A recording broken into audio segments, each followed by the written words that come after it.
Welcome to మెగా9 TV. నేను మీరాని. బీహార్లో జరిగిన ఒక ఎన్కౌంటర్ ఇప్పుడు దేశవ్యాప్తంగా కలకలం రేపుతోంది. భోజ్పూర్ జిల్లాలో భరత్ భూషణ్ తివారీ అనే వ్యక్తిని పోలీసులు ఎన్కౌంటర్ చేశారు. ఈ ఘటనపై పెద్ద ఎత్తున ప్రశ్నలు తలెత్తుతున్నాయి. ముఖ్యమంత్రి సామ్రాట్ చౌదరి స్వయంగా జ్యుడిషియల్ విచారణకు ఆదేశించారు. అసలు ఎవరు ఈ భరత్ తివారీ? ఆయన హీరోనా లేక విలనా? పోలీసులు చెప్పిన కథకు ప్రత్యక్ష సాక్షులు చెబుతున్న దానికి మధ్య భారీ వ్యత్యాసం ఉంది. ఆయన్ను ఉన్మాదిగా చిత్రీకరించే ప్రయత్నం జరిగిందా? ఈ మొత్తం వ్యవహారంపై ఇప్పుడు బీహార్ రాజకీయాలు కూడా వేడెక్కాయి. జూన్ 17న జరిగిన ఈ ఘటన రాష్ట్రంలో తీవ్ర ఉద్రిక్తతకు దారితీసింది.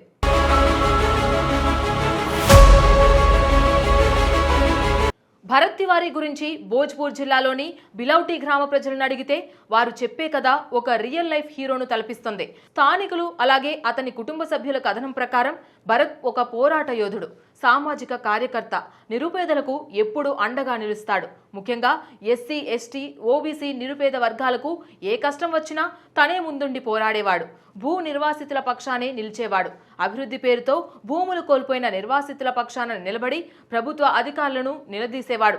స్థానికంగా జరుగుతున్న అవినీతి అక్రమాలపై బహిరంగంగా గళమెత్తాడు. సరిగ్గా ఈ కారణాల వల్లే అతను కొందరు బడా నాయకులకు, అవినీతి అధికారులకు కంటగింపుగా మారాడని, అందుకే పక్కా ప్లాన్ ప్రకారమే ఎన్కౌంటర్ చేశారని ఆయన మద్దతుదారులు ఆరోపిస్తున్నారు. ఈ కేసులో ప్రధానంగా రెండు భిన్నమైన కథనాలు ప్రచారంలో ఉన్నాయి. ఒక వర్గం భరత్ తివారీని స్థానిక సమస్యలపై పోరాడిన సామాజిక కార్యకర్తగా చూస్తుంటే, మరికొందరు మాత్రం ఆయన ప్రభుత్వ అధికారులను, పోలీసులను బెదిరించారని అంటున్నారు. జూన్ 15న భరత్ తివారీ తన ఫేస్బుక్లో కొన్ని పోస్టులు పెట్టారు. అందులో దేశంలో విప్లవ యుద్ధం మొదలు పెడతానని, జగదీష్పూర్ని చంపేస్తానని బెదిరించారు. పోలీసులు 2 సార్లు ఆయన ఇంటికి వెళ్లినా ఆయన కనిపించలేదు. జూన్ 16న షాపూర్ పోలీస్ స్టేషన్కు ఒక వ్యక్తి ఆయుధంతో తిరుగుతున్నాడని సమాచారం వచ్చింది. ఆ వ్యక్తి భరత్ భూషణ్ తివారీగా గుర్తించారు. ఆయుధాలతో ఆయన ఉన్న ఫోటోలు సోషల్ మీడియాలో వైరల్ అయ్యాయి. పోలీసులు ప్రశ్నించడానికి వెళ్ళినప్పుడు కూడా భరత్ ఆయుధం పట్టుకునే ఉన్నాడు. ఆయన పోలీస్ అధికారులతో మాట్లాడుతూ ఫేస్బుక్ లైవ్కి కూడా వచ్చాడు. ఆ లైవ్ వీడియోలో భరత్ బీహార్ ప్రభుత్వం అధికారులపై ఎన్కౌంటర్ చేయాలని చూస్తున్నారని ఆరోపించాడు. అధికారులు తనపై చర్యలు తీసుకోవాలని చూస్తున్నారని, దీనికి వ్యతిరేకంగా పెద్ద పోరాటం చేస్తానని హెచ్చరించాడు.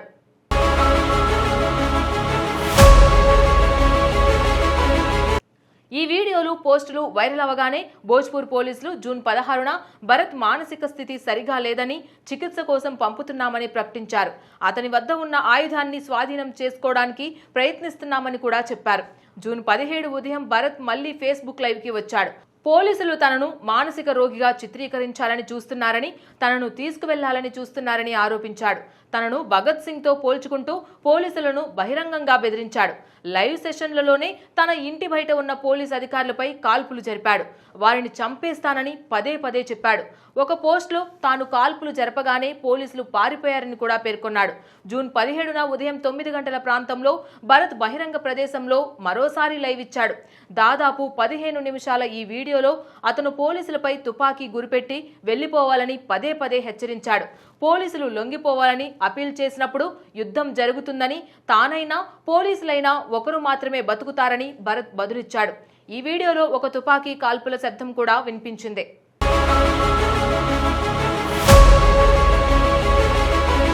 నాయకులు, ప్రభుత్వ అధికారులు ప్రజలకు ఇచ్చిన హామీలను నిలబెట్టుకోవాలని భరత్ డిమాండ్ చేశాడు. హామీలు నెరవేర్చకపోతే ప్రజలు ఆయుధాలు పట్టుకోవాల్సి వస్తుందని హెచ్చరించాడు. ఇది చెప్పిన తరువాత అతను తన ఆయుధాన్ని అక్కడ ఉన్న పోలీసుల వైపు విసిరేశాడు. లొంగిపోయాడు.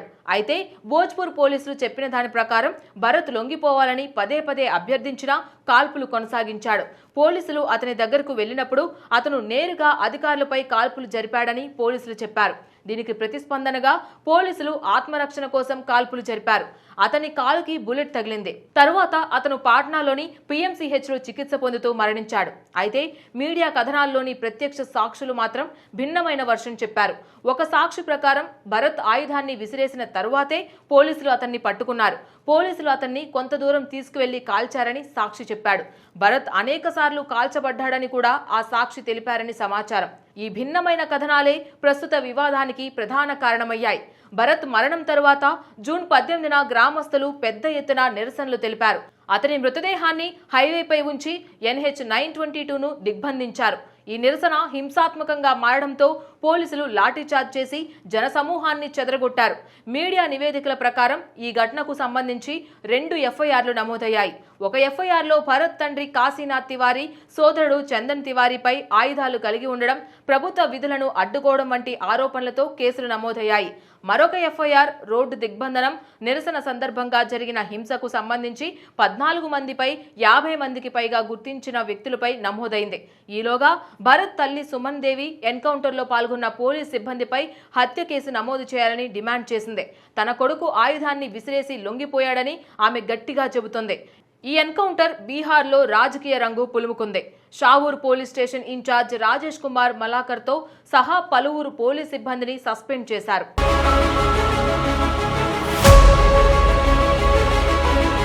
అధికారుల తీరుపై అనేక సందేహాలు వ్యక్తమవుతున్నాయి.